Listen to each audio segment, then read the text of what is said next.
Alright, welcome back to Kamen Rider Review, episode number 10. This one discussing episode 39 to 45. 39 is the final appearance, final regular appearance of Colonel Zal before he comes back as occasional recurring character. So this one is also, this is his final appearance in this particular, like I said, final regular appearance, where it's all about the Wolfman. And by the way, this episode was also the first episode aired on Christmas. It was the first Christmas episode of the entire series. December 25th, 1971. That's when this was released. Yep. Oh yeah, it's also raining in my house right now, so there's that. So, pretty much in a way, like,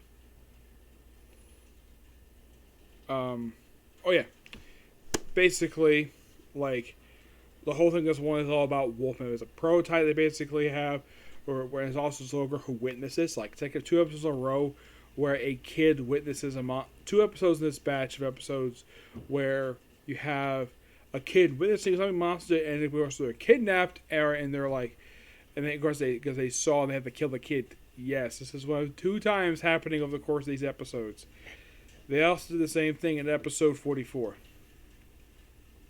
And it also turns out Colonel Zal can also transform just like Haga. So he transforms into a Wolfman, a golden Wolfman.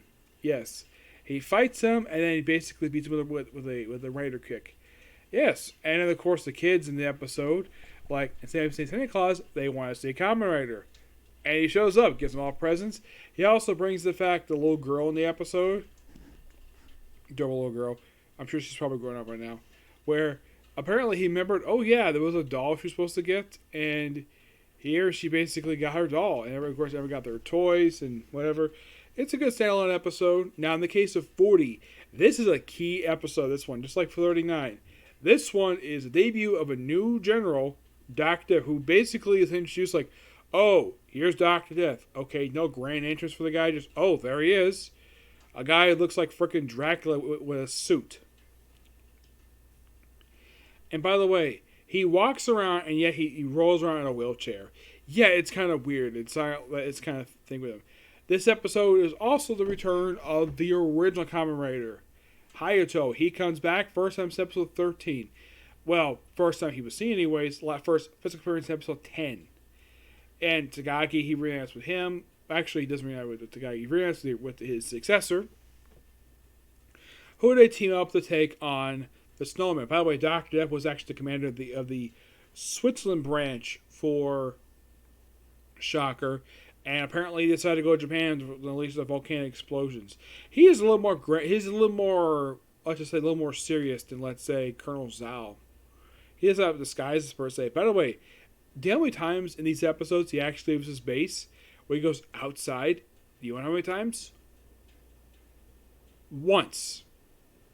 Yep. Only once. I think it was like episode 42, I think it was, that he goes outside, where he's running a wheelchair, he's able to stand up, and he would walk around no problem.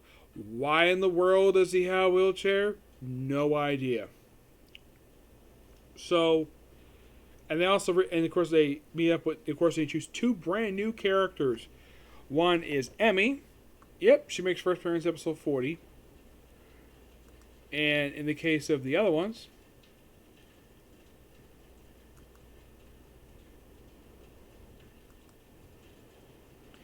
Emmy and Mika. Yep.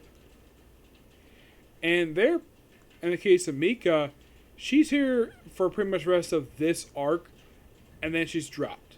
No explanation for it at all. But now it's like, as for Emmy, she is not exactly, she's kind of very similar, except she lasts a little bit longer. Mm-hmm.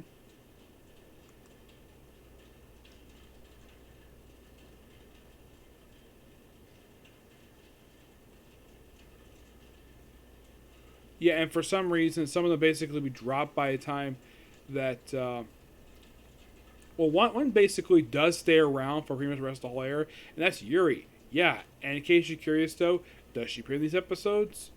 Yes, she kind of does. She doesn't do very much, but at least she's there. She's practically the only person who actually makes appearances. She has more appearance than any other supporting character. Mm-hmm. Yep.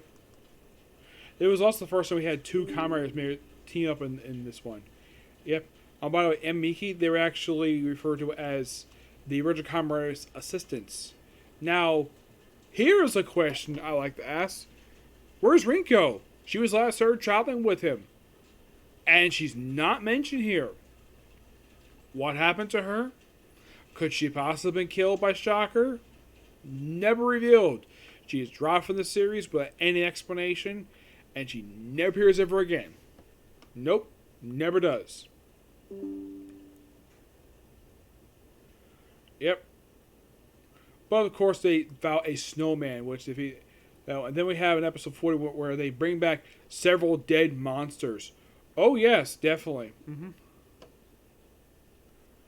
It brings back Armadillog. Yep, brings him back.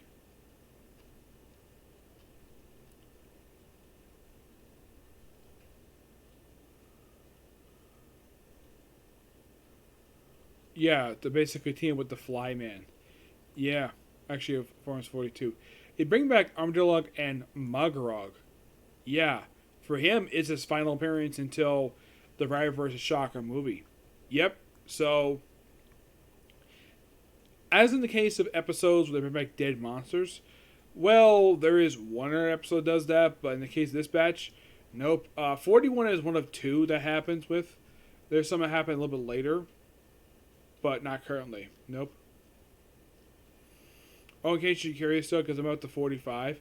Like, by the way, the monsters for these episodes are, well, first you have the Wolfman stuff, then you have the Snowman, Gasser, who is a lava monster, Flyman, Paradon, Kamen, who is a mole monster, and a slug monster, who's also roars too. Yeah, and that's quite interesting, the fact he actually does that.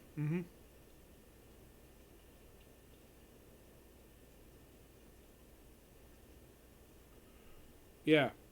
Also, when they have Arnold when he shows up here, like, somehow the original Kamen Rider recognized it, despite the fact he never found him before.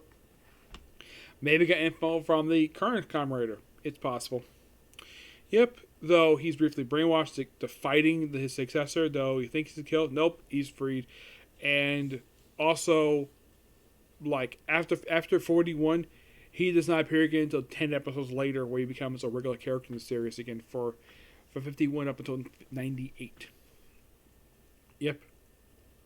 Now, I love these two episodes, the start of the Double Rider stuff, which is really good. I like the chemistry these two actors have. And yeah, now in the case of the rest of the episodes, Flyman. What's his purpose, you might ask? Well,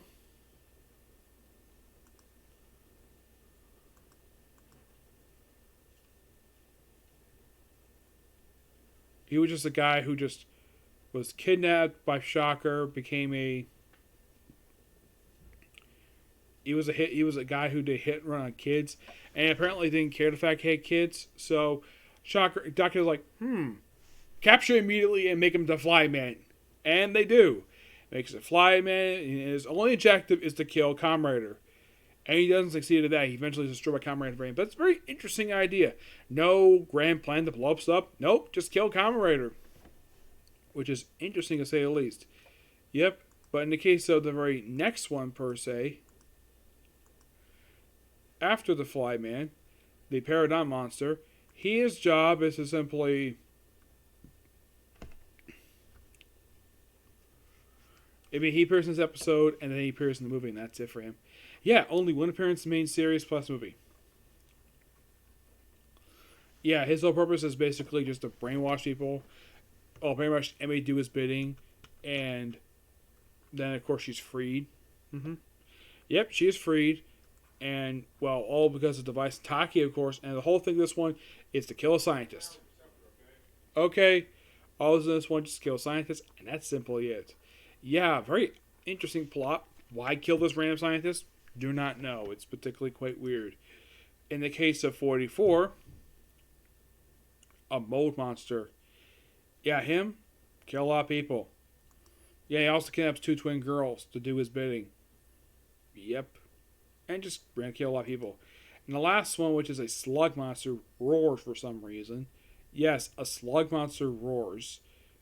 And this was an interesting one because it's once again having a device that the villains want.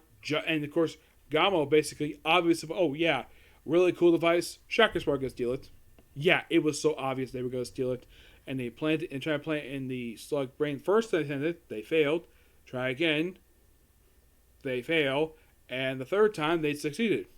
They got the device and they tried to put it in his head. Couldn't work because they don't know how to use the damn thing. So they kidnapped the scientist who made the damn thing. Put it in his head, and eventually the creature was destroyed later on in the episode by Kamen. Yep. So, good set of episodes per se, but we're still using the trope of kidnap random people.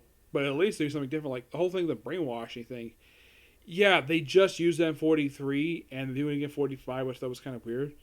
But yeah, nothing much else to say. These episodes are good, so that's it. Sick of you. Next one will be a little later. Well, I'm hoping to do about 3 or 4 more episodes of this for tonight. And hopefully I probably cut this out tomorrow. Okay, next video. Bye.